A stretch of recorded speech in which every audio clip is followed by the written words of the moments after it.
Hi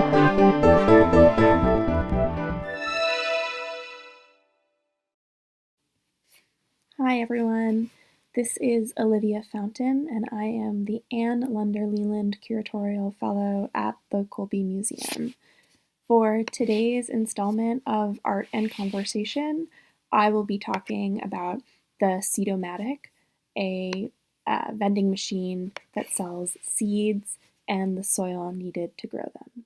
All of the seeds in the SEED-O-MATIC grow into edible plants, and they are all either open source or organic, and often both.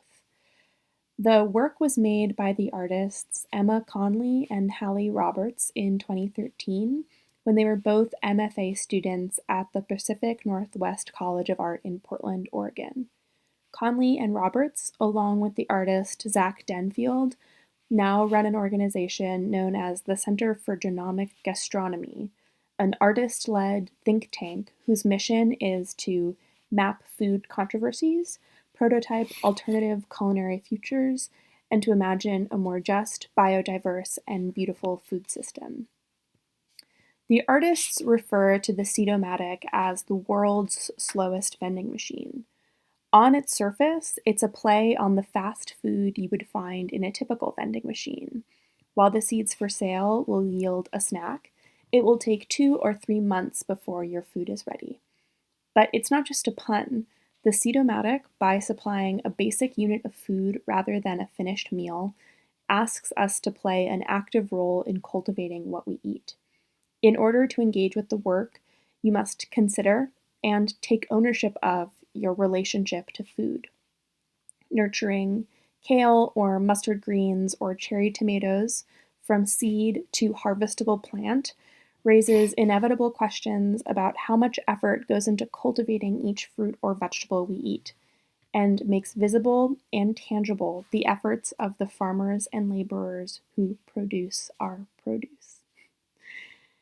Before coming to the Colby Museum, the SEED-O-MATIC had been shown across Portland, Oregon in spaces like pop-up shops and cafes. It placed seeds from local seed savers in locations where food was already being sold in order to emphasize the connections between saver, grower, and consumer. In addition to the machine itself, the artists recorded videos about each of the seeds and the savers producing them, underlying how education is central to the work. When the SEED-O-MATIC originally came to the Colby campus, we wanted to honor that legacy of placing the machine in non-traditional spaces. We originally sited it in Cotter Union, a central campus building that houses the student government and a sandwich bar, among other things. This let us put the work in a highly trafficked area with lots of food. In the spring, we decided to move the SEED-O-MATIC to the museum lobby and position it next to the museum cafe.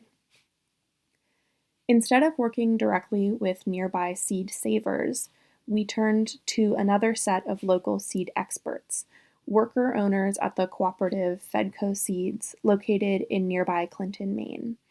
The folks at Fedco specialize in seeds especially adapted to Maine's climate, with a focus on organic and open source seeds.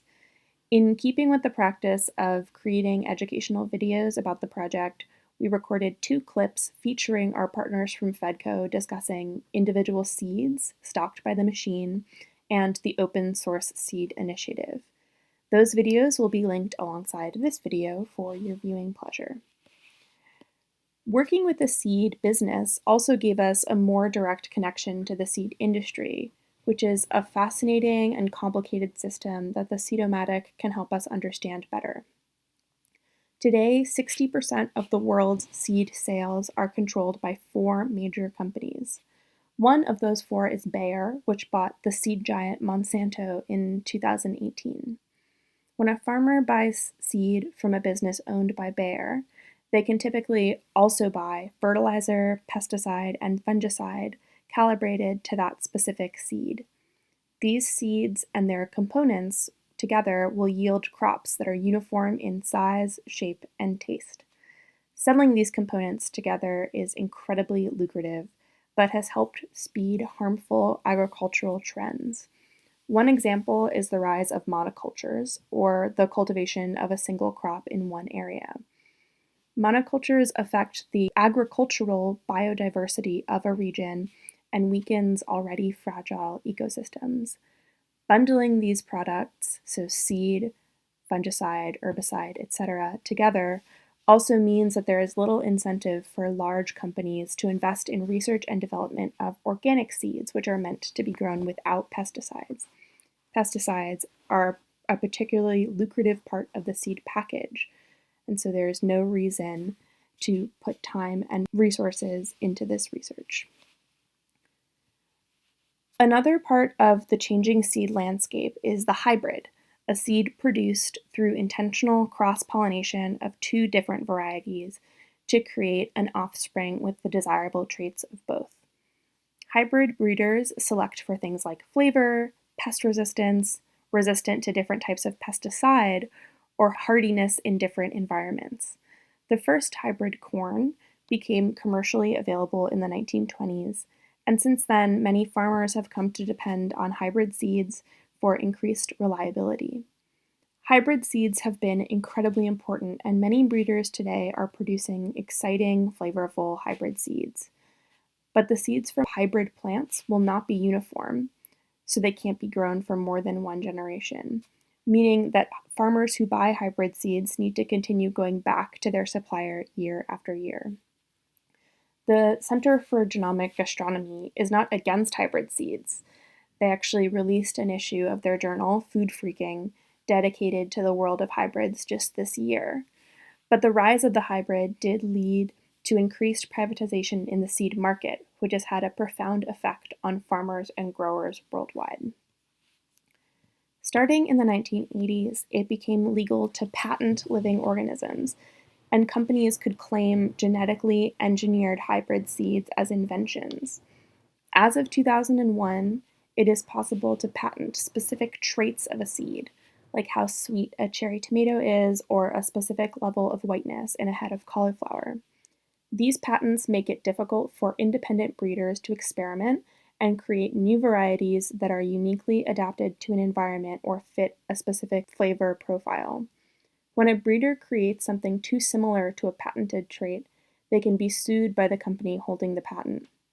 This gives major seed companies, which own dozens of smaller seed suppliers, the legal rights to thousands of traits and the resources to go after growers who accidentally infringe. It also allows corporations to take ownership over generations of knowledge that has been organically developed, often by indigenous growers, for the good of the people over thousands of years. So, buying seeds commercially can be fraught when so few suppliers exert massive controls over the seed landscape. One way to be responsibly engaged today is to intentionally skirt these monopolies whenever possible. When breeders certify that their seeds are open source, they promise not to patent any part of their seed so that growers can experiment with and build on the work that they've already done. Sellers like Fedco, which is cooperatively owned, make sure to foreground open source seeds. The SEED-O-MATIC prioritizes open source and organic seeds as well. The SEED-O-MATIC encourages a connection to local seed economies over national and global ones, and by offering seeds in a novel way, offers a moment to get curious about where seeds typically come from. After its stint at the Colby Museum, the SEED-O-MATIC will travel back to Portland, Oregon, where it will be involved in programming around cooperative gardens, similar to the Victory Gardens that have been popular at points throughout the 20th century. An increased interest in small-scale community gardening began against the backdrop of World War I and the Spanish flu outbreak in 1918.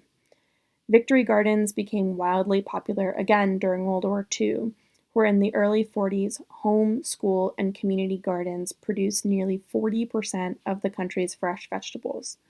This next move for the SEED-O-MATIC emphasizes how community gardening and locally sharing food is crucial to the SEED-O-MATIC project. For many of us, our connection to food is especially tenuous right now as COVID-19 makes it difficult to earn wages or travel to the supermarket and keeps kids who would normally receive meals in school at home. We've needed to rethink how food is distributed within our communities. In this time of struggle, we have seen enormous mobilizations as organizers come together to make sure that meals are distributed to those who need them, restaurants adapt to curbside pickup and delivery only forms of service, and farmers make sure people can still access their produce through interactive maps and direct grower to customer communication. The crisis has also come with an increased understanding that those who work in supermarkets, who enable, in a large part, us to access food, are essential workers on the front line of the pandemic. The SEED-O-MATIC asks us not to take our food for granted, to consider our relationship to food, and to feel a personal connection to those who make our food possible. In all of these ways, it is a work of art that reflects the concern of this particular moment. One of the key things about the SEED-O-MATIC, however, is that it is interactive. You can walk up to the machine and put coins in a slot and walk away with seeds and a bag of soil. With the museum shuttered, we've needed to think creatively about how to distribute the seeds in the machine that is in keeping with the ethos of the work. The Alfond Youth and Community Center in Waterville is providing up to 1,000 snacks and dinners every weekday, and last week the museum began to distribute art kits with art supplies and envelopes of seeds from the SEED-O-MATIC alongside the daily meals. The center will continue to distribute the kits and seeds until they run out, placing packets into homes across Waterville. Each packet contains the possibility of starting a garden, connecting with our food, and considering with hope what the future will look like when the seeds are ready to harvest in 2 or 3 months. So that's the bulk of this noontime talk. But in addition, we solicited questions from members of our community for me to answer as I record this. I've tried to work the answers to a lot of questions directly into my talk, but there's a few things that I would like to just address at the end that have come from people listening in or writing in. Okay, I'll read them out and then answer them. So one person asks, do the packets come with instructions? The answer is yes. So on the back of each packet sold by the SEED-O-MATIC, you'll see a version of the label you might see on a packet of seeds you would buy elsewhere. So it'll give you details such as how long a seed will take to typically sprout, what the germination rate was when the seed was put through testing, and then also a few details about how exactly to plant them. So how deep you should plant the seed, how far apart from a different seed you should plant it, etc. So it's usually just a sentence or two, but it should still be helpful in planting and growing what you find in your packet. Another person asked, can it be replicated in other communities? So the answer to that is yes. The SEED-O-MATIC, it's very important to the SEED-O-MATIC that the seeds stocked in the machine are local or at least adapted to grow in a specific environment.